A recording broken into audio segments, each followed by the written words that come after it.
So Pakistan versus Netherlands reached its conclusion in Hyderabad, and it was a solid performance in the end from the men in green.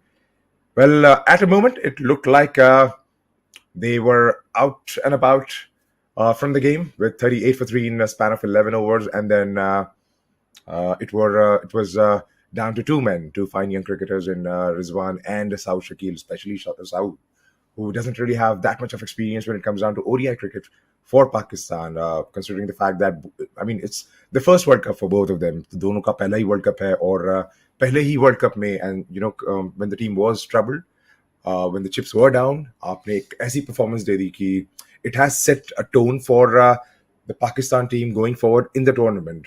Basically, it was again a flop show from the top order, wherein Fakhr especially, he couldn't grab the opportunity presented to him once again. I think it was about 17th time, if I remember correctly, wherein he hasn't performed, quite up to the expectation his team has from him. And it was, and again, it was Babar Azam and Imam both misfiring today. And eventually it was down to Shakeel and Rizwan who put on a 120 run partnership. And the good thing about this partnership was they never ever got the run rate below, let's say 5.5 or 5, something like that. They were always up there, especially Saud. He was hitting the ball, timing pretty well actually, and Rizwan complimenting him really, really well. And stretching a partnership was the need of the hour, and they did it ever so beautifully. And then again, the way it happened in the initial power play, the first power play, wickets did tumble. There were a flurry of wickets falling once Saud Shakeel got out, then Rizwan, and then followed by Iftikhar. And there were two little partnerships that were stitched right in the middle, later middle sort of, and then towards the end of the innings between Nawaz and Shadab to begin with, and then towards the end between Haris Rauf and Shaheen Afridi. All in all, there were 91 runs scored by the lower middle order and the lower order batsmen, and that actually propelled their score to 286. And looking like, from the bowling prowess that Pakistan has, it always looked they were way too comfortable defending that. And to be very honest, Netherlands never provided that sort of a threat to them, because they were about 50-ish for two in the first 10 overs, and then it was all a rebuilding phase for Vikramjit Singh and Baz de Leede, because Ackerman came around and then he got dismissed pretty cheaply for about 17.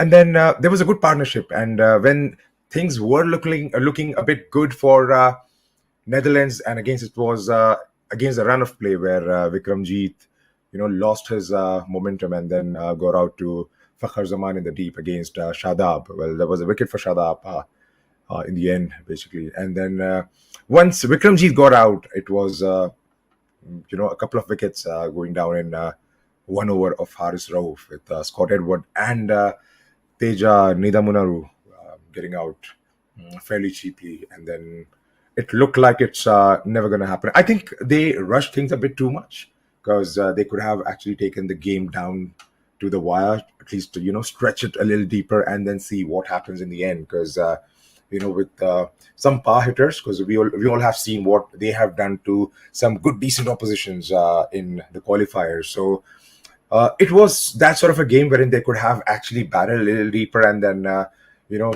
took on to the bowling from there on. But that was never the thing to be. And then as expected, Pakistan just rolled them over for about 186 and